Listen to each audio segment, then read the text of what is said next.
سب سے پہلے ہم لفظی ترجمے کو دیکھیں گے. اعوذ باللہ من الشیطان الرجیم، بسم اللہ الرحمن الرحیم. بے ساتھ اسم نام، اللہ اللہ کے نام کے ساتھ یا اللہ کے نام سے.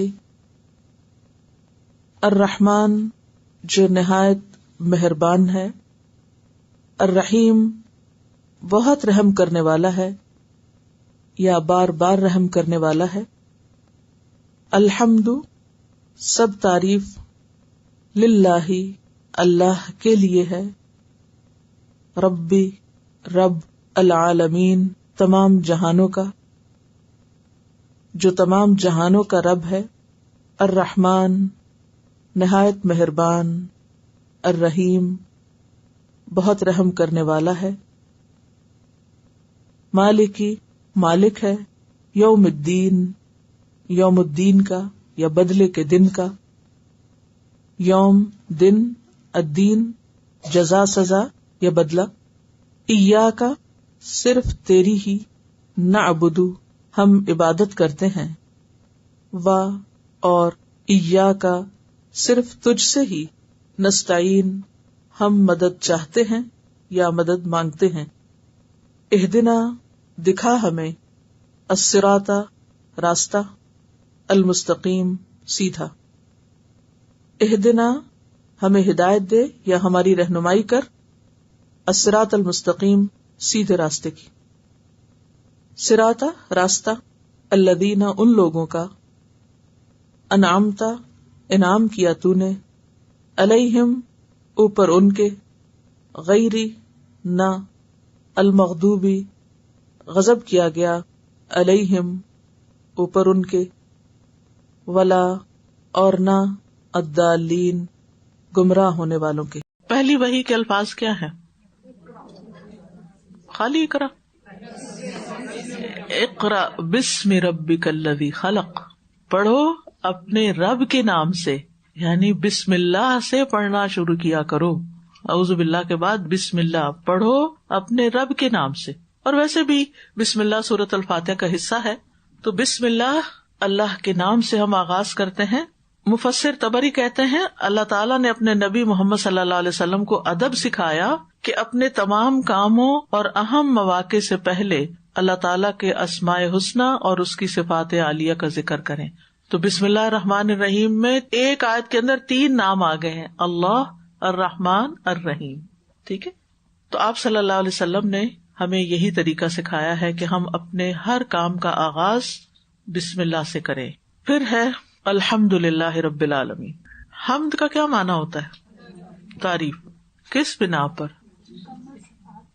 کسی کی خوبی کی وجہ سے اس کی تعریف کرنا، کسی کی خوبی کی وجہ سے اس کی تعریف کرنا حمد کہلاتا ہے. اور اس میں جو ال ہے نا، الحمد، ال کا معنی ہے ساری، سب. عربی میں کہتے ہیں استغراق کے لیے ہے، یعنی اس نے ہر چیز کو شامل کر لیا ہے. تعریف کی جتنی بھی قسمیں ہیں ان سب کا مستحق اللہ ہے، یعنی جو تعریف بھی ہے وہ اللہ ہی کی ہے، کسی اور کی نہیں. مثلاً آپ کسی انسان کی بھی تعریف کرتے ہیں نا، تو وہ دراصل اللہ کی تعریف ہے، کیونکہ اللہ نے اس کو یہ سب کچھ دیا اور بنایا. مثلا پھول کی تعریف آپ کرتے ہیں، کتنا پیارا پھول ہے، تو کریڈٹ کس کو جاتا ہے؟ چاند کو دیکھتے ہیں سبحان اللہ کہتے ہیں، کوئی خوبصورت چہرہ دیکھتے ہیں، کوئی خوبصورت لباس دیکھتے ہیں، کوئی بھی چیز دیکھتے ہیں جس میں بھی کوئی خوبی پائی جاتی تو آپ فوراً کیا کہتے ہیں؟ سبحان اللہ، الحمدللہ.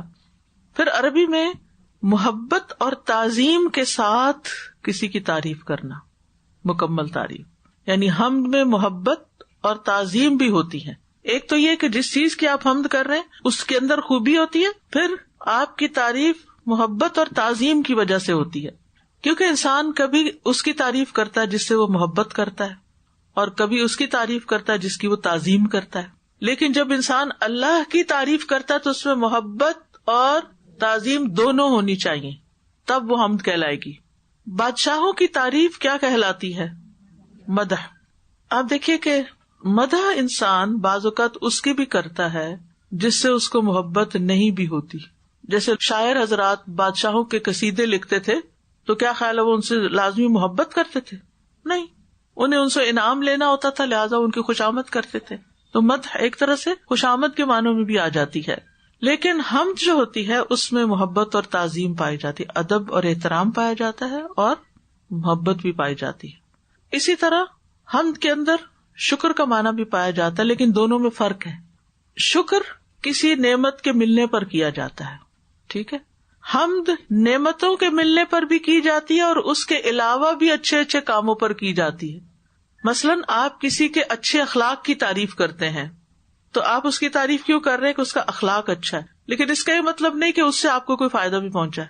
اسی طرح آپ کسی کی تعریف کرتے ہیں اس کی کسی خوبی کی وجہ سے، لیکن ضروری نہیں کہ وہ آپ کو کچھ دے بھی. اور بعض اوقات آپ کسی کی تعریف کرتے ہیں اس کے دینے کی وجہ سے. تو جب آپ کو کوئی چیز دیتا ہے کوئی، تو آپ کیا کرتے ہیں؟ اس کا شکریہ ادا کرتے ہیں، ٹھیک ہے. تو شکر جو ہے نعمت یا احسان کے مقابلے پر ہوتا ہے، ٹھیک ہے. اور ہم جو ہے اس میں شکر بھی ہے اور تعریف بھی ہے. للہ، اللہ کے لیے یا اللہ ہی کے لیے ہے. یہ جو لام ہے نا یہ الگ ہے، اور اللہ لی اللہ یوں ہے، تو للہ جوڑ کے پڑھتے ہیں اس کو. للہ اللہ کے لیے ہے، اور اس کو کہتے ہیں کہ یہ اللہ کے لیے خاص ہے، یعنی اللہ ہی کے لیے ہے، کیونکہ اللہ سبحانہ وتعالیٰ کے جو صفات ہیں اور جو اس کے کمالات ہیں وہ کسی اور کے اندر نہیں ہیں.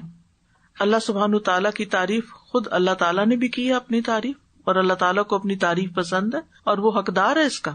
فرشتے بھی اس کی تعریف کرتے ہیں، انسان بھی تعریف کرتے ہیں، جنات بھی تعریف کرتے ہیں، اور باقی ساری مخلوق بھی کیا کرتی ہے؟ اس کی تسبیح کر رہی ہے.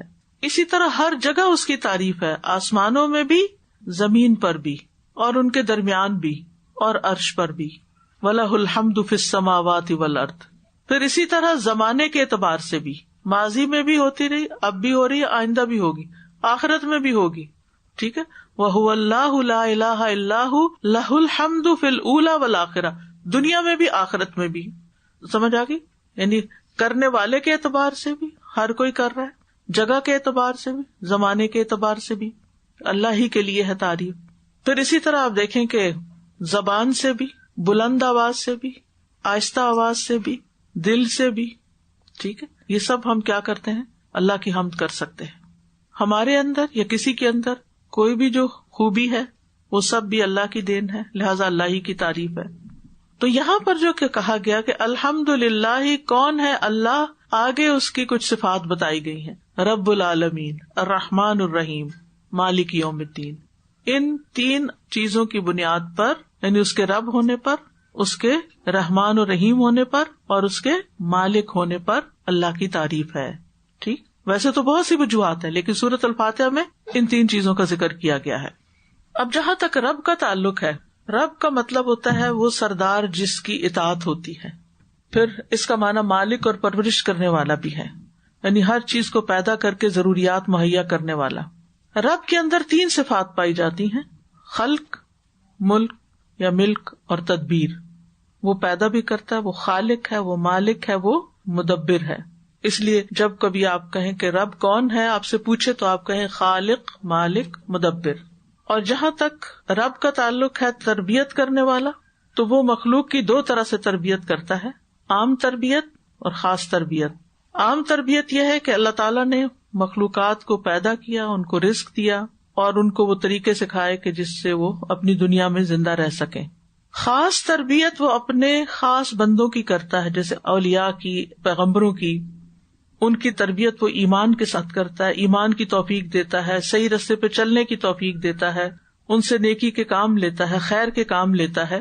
تو خاص تربیت کیا ہے؟ جس کی وجہ سے انسان کو بھلائی کی توفیق مل جاتی ہے.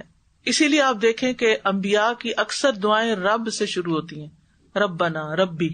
حضرت ابراہیم کی دعائیں دیکھیں، حضرت یوسف علیہ السلام کی دیکھیں، باقی پیغمبروں کی دیکھیں، وہ سب جب دعا کرتے ہیں تو رب کہہ کے پکارتے ہیں اللہ تعالیٰ کو. یا اللہ نہیں کہتے بلکہ رب کہتے ہیں. اور عالمین جو ہے، عالمین عالم کی جمع ہے. عالم کی دو جمع ہوتی ہیں، یہ خاص بات نوٹ کیجئے، ایک عالمین اور دوسری عوالم. یہاں پر دونوں کا فرق بتا دیتی ہوں. عالمین عالم کی جمع ہے، کیا ترجمہ پڑھا آپ نے؟ جہان. اور عالمین جہانوں، ٹھیک ہے. تو عالمین کا سنگولر آپ نے پڑھا عالم ہے، اور عالم سے مراد اللہ کے سوا جو کچھ بھی ہے وہ عالم کہلاتا ہے. یہاں تک تو بات ٹھیک ہے. لیکن جب ہم اس کی جمع عالمین کرتے ہیں تو اس سے مراد ذوی العقول ہوتے ہیں، عقل والے. اب آپ مجھے بتائیے کہ عقل والے کون کون ہیں؟ انسان اور جن، فرشتے، ٹھیک ہے نا، یہ عقل والے ہیں. اور مکلف، جن کے اوپر اللہ سبحانہ تعالیٰ نے ذمہ داری ڈالی ہے کچھ کرنے کی. یعنی اللہ سبحانہ تعالیٰ ان سب کا رب ہے، رب العالمین ہے. اور اس میں آپ دیکھیے کہ ایک عالم انس ہے، ایک عالم جن ہے، ٹھیک ہے، اور ایک عالم نبات ہے، ایک عالم جماعت ہے، ایک عالم ارض ہے، ایک عالم سما ہے. لیکن اللہ تعالیٰ نے یہاں جو چیزیں جن کے اندر روح نہیں ہے ان کی بجائے جن کے اندر روح ہے اور عقل ہے ان کا اپنے آپ کو رب یہاں بتایا ہمیں، رب العالمین. ٹھیک ہے، ورنہ جہان تو اتنے ہیں کہ انسان شمار نہیں کر سکتا. تو اب آپ دیکھیے کہ ایک زمانے میں جو لوگ پائے جاتے ہیں نا انسان، وہ کیا کہلاتے ہیں؟ یعنی اس جہان کے لوگ. مثلاً ہم دیکھتے ہیں کہ حضرت مریم علیہ السلام جو تھی وہ اپنے وصطفیٰ کی علی نساء العالمین، کہ اللہ نے تمہیں چن لیا سارے جہانوں پر. تو کیا اس کا مطلب ہے کہ وہ جنوں اور فرشتوں اور ساری دنیا کے انسانوں پر چن لی گئی تھی؟ یہ نہیں مطلب. وہ اس دور کے لوگ مراد ہے وہاں. تو ایک دور کے لوگ ایک عالم ہے، دوسرے دور کے لوگ دوسرا عالم ہے. جتنی نسلیں گزری، پھر فرشتے، پھر انسان، پھر جن، پھر مراد یہ ہے کہ اللہ سبحانہ تعالیٰ کے لشکر بے حساب ہیں اور ہر دور کے لوگوں کا وہ رب ہے. ابراہیم علیہ السلام نے اللہ تعالیٰ کی تعریف یوں بیان کی تھی رب العالمین کی، الذی خلقنی فہو یہدینی، وہ جس نے مجھے پیدا کیا وہی مجھے راستہ دکھاتا ہے. والذی ہوا یطعمنی ویسقینی، وہی جو مجھے کھلاتا اور پلاتا ہے. وَإِذَا مَرِضْتُ فَهُوَ يَشْفِينِ، اور جب میں بیمار ہوتا ہوں تو وہ مجھے شفا دیتا ہے. وَالَّذِي يُمِيتُنِي ثُمَّ يُحْيِينِ، وہ جو مجھے موت دیتا ہے پھر وہی مجھے زندہ کرے گا. یہ ہے ہمارا رب. ٹھیک ہے، ہمارے پیدا ہونے سے پہلے ہی اس نے ہماری ساری تدبیر کی تھی اور ہماری تقدیر بھی لکھ دی تھی. وہ ہماری تمام ضروریات پوری کرنے والا ہے، وہ ہمیں ہدایت دینے والا ہے. اسی لیے آگے پھر اہدنا الصراط المستقیم کی بات بھی آئی. ٹھیک ہے، اور اس میں آپ دیکھیے کہ جب ہم اللہ تعالیٰ کی تعریف کرتے ہیں تو آپ دوبارہ اس آیت کو دیکھیے، الحمد للہ رب العالمین، سب تعریف اس اللہ کے لیے ہے جو سارے جہانوں کا رب ہے. یعنی ہر دور کے انسانوں کا رب ہے، ماضی، حال، مستقبل. ہر طرح کے جنوں کا رب ہے، ہر طرح کے فرشتوں کا رب ہے، ہر ایک کا رب ہے. یہ سب اسی نے پیدا کیے ہیں. اور اگر رب کے معنوں میں ہم خالق کا معنی لیں تو آپ دیکھیں خالق ارض و سما، اور جو ان دونوں کے درمیان ہے، ہر چیز کا خالق ہے. بے شمار ستاروں اور سیاروں کا، اور زمین پہ پائی جانے والی مخلوقات کا، سمندروں کا. کسی ایک چیز پر بھی آپ غور کریں، صرف آپ سمندر کو ہی دیکھ لیں، آپ کو معلوم ہے کہ سمندر نے ہماری زمین کے کتنے حصے کو گھیرا ہوا ہے؟ 3 حصوں کو، یعنی 3 کوارٹرز اس نے گھیرے ہوئے. اس کی میکسیمم ڈیپتھ کتنی ہے کچھ پتا؟ جہاں وہ سب سے زیادہ گہرے تقریباً 2.5 میل ہے نیچے زمین تک، اندر زمین 2.5 میل نیچے، وہاں تک پہنچنا بھی مشکل ہے. پھر ہم یہ سنتے ہیں کہ زمین جو ہے وہ گھوم رہی ہے، اس کی دوہری حرکت ہے، تو اتنی تیزی سے گھوم رہی، وہ پانی گر کیوں نہیں جاتا؟ یہ تدبیر ہے نا. رب پھر صرف خالق نہیں ہے، ان چیزوں کو اون بھی کرتا ہے، مالک بھی ہے، اور پھر ان کی تدبیر بھی کرتا ہے کہ انہوں نے کام کیسے کرنا ہے. ایک چیونٹی کتنی چھوٹی سی چیز ہے، اس نے کیا کھانا ہے، کہاں رہنا ہے، کیسے سروائیو کرنا ہے، کیسے اپنے آپ کو پروٹیکٹ کرنا ہے، کیسے اپنی حفاظت کرنی ہے. یہ ساری تدبیر کون کر رہا ہے؟ کیا میں اور آپ کر رہے ہیں؟ انسان کر رہے ہیں. شہد کی مکھیوں نے کیسے کام کرنا ہے، انہوں نے شہد کیسے بنانا ہے.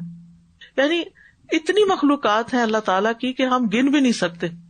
ان سب کو پیدا کرنے والا، ان سب کو طریقہ سکھانے والا کہ انہوں نے کرنا کیا ہے، ان سب کے روزانہ رزق کا بندوبست کرنے والا صرف اللہ ہے. ہم اس لیے اس کی تعریف کرتے ہیں. نہیں، اللہ کی تعریف کیوں کریں؟ پھر آپ کائنات کو چھوڑیں، اپنے وجود کو ہی دیکھ لیں، اپنے چہرے کو دیکھیں، اپنی آنکھوں کو دیکھیں، بدن کے کسی ایک حصے کو. اب آپ دیکھیں ہر حصے کا ڈاکٹر الگ ہوتا ہے، اور وہ بےچارہ اپنی زندگی کھپا دیتا ہے صرف اسی کو پڑھنے میں، اس میں اسپیشلائز کرتا ہے.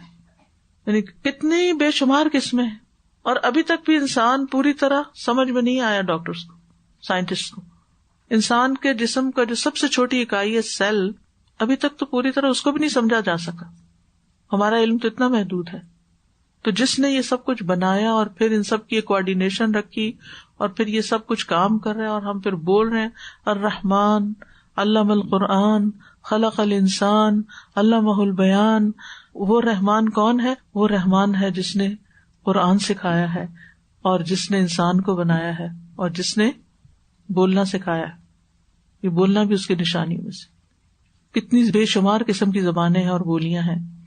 تو بہرحال اس آیت سے یہ بات پتہ چلتی ہے کہ سب تعریفیں اللہ ہی کے لیے ہیں جس نے حمد کے ساتھ اپنی کتاب کا آغاز کیا ہے. الحمدللہ رب العالمین. اور ہم کیوں اس کی تعریف کریں؟ کیونکہ اس نے ہمیں پیدا کیا، اس نے ہمیں رزق دیا، وہ ہمارا مالک ہے، اسی کی طرف ہم نے لوٹ کے جانا ہے. اور پھر ہم نہ بھی کریں تو اس کو فرق نہیں پڑتا کیونکہ ساری مخلوق اس کی تعریف کر رہی ہے. آدم علیہ السلام کے سب سے پہلے الفاظ بھی کیا تھے؟ جب ان کو پیدا کیا گیا، اللہ تعالیٰ نے جب ان میں روح پھونکی، روح سر تک پہنچی تو انہوں نے چھینک ماری اور کہا الحمدللہ رب العالمین. تو اللہ تعالیٰ نے فرمایا یرحمک اللہ. اہل ایمان دنیا میں بھی اللہ تعالیٰ کی تعریف کرتے ہیں اور قیامت کے دن بھی اللہ تعالیٰ کی تعریف کریں گے. مومن دنیا سے ہر وقت ہر چیز پر الحمدللہ کہتا ہے، خوشی میں بھی تکلیف میں بھی. تکلیف میں کیوں کہتا ہے؟ کہ شکر اس سے بڑی تکلیف نہیں آئی. دنیا سے جاتے ہوئے بھی مومن کے الفاظ حمد کے ہی ہوتے ہیں. ابن عباس کہتے ہیں، مرفوعاً روایت ہے، یقیناً مومن کے ہر حال میں خیر ہے، اس کی جان اس کے دونوں پہلوؤں سے نکل رہی ہوتی ہے اس حال میں کہ وہ اللہ تعالیٰ کی تعریف کر رہا ہوتا ہے. مومن مر رہا ہوتا ہے، جان کنی کے عالم میں ہوتا ہے اور اللہ کی تعریف کر رہا ہوتا ہے. اور مومن جب جنت میں پہنچے گا تو آخری پکار ان کی کیا ہوگی؟ وآخر دعوانا ان الحمد للہ رب العالمین. اس میں شکر بھی ہے، اس میں عبادت بھی ہے، اس میں اللہ کی رضا حاصل کرنا بھی ہے. سب سے افضل بندے وہ ہوں گے جو دنیا میں تعریف کرنے والے ہوں گے تو قیامت کے دن وہ سب سے افضل مقام پہ ہوں گے. ایک دفعہ الحمدللہ کہنا میزان کو بھر دیتا ہے، اور اگر الحمدللہ کثیرہ کہہ دیا جائے تو اور بھی زیادہ وزنی ہو جاتا ہے. ایک آدمی نے کہا الحمدللہ کثیرہ، تو وہ کلمہ فرشتے کو لکھنے پہ بڑا بھاری ہو گیا کہ اس کا اتنا وزن ہے میں لکھ نہیں پا رہا. تو اللہ تعالیٰ سے اس نے پوچھا تو اللہ تعالیٰ نے فرمایا جس طرح میرے بندے نے کثیرہ کا ایسے ہی لکھ دو، یعنی اس کا اجر پھر اللہ ہی کے ذمہ ہے. بغیر کسی وجہ کے آپ صرف زبان سے کہہ دیتے ہیں الحمدللہ رب العالمین، 30 نیکیاں لکھ دی جاتی. ایک تو ہوتا ہے نا کوئی چیز یاد آتی ہے، کچھ کھاتے ہیں پیتے ہیں، سو کے اٹھتے ہیں، آپ الحمدللہ کہتے ہیں، لیکن ایسے ہی کہہ دیا تو بھی آپ کو بے پناہ اجر ملے گا. پھر آپ دیکھیے کہ الحمدللہ کہنے کے مواقع کون سے؟ دن کی ابتدا میں، نماز کی ابتدا میں، رکوع اور سجود میں، نماز کے بعد 33 بار الحمدللہ کہا جاتا ہے، پھر صبح و شام، ہر لقمے اور ہر گھونٹ پر، خوشی اور ناخوشی میں، حال دریافت کرنے پر. جب کوئی آپ کا حال پوچھے کیا حال ہے تو آپ کیا کہیں؟ شکر الحمدللہ.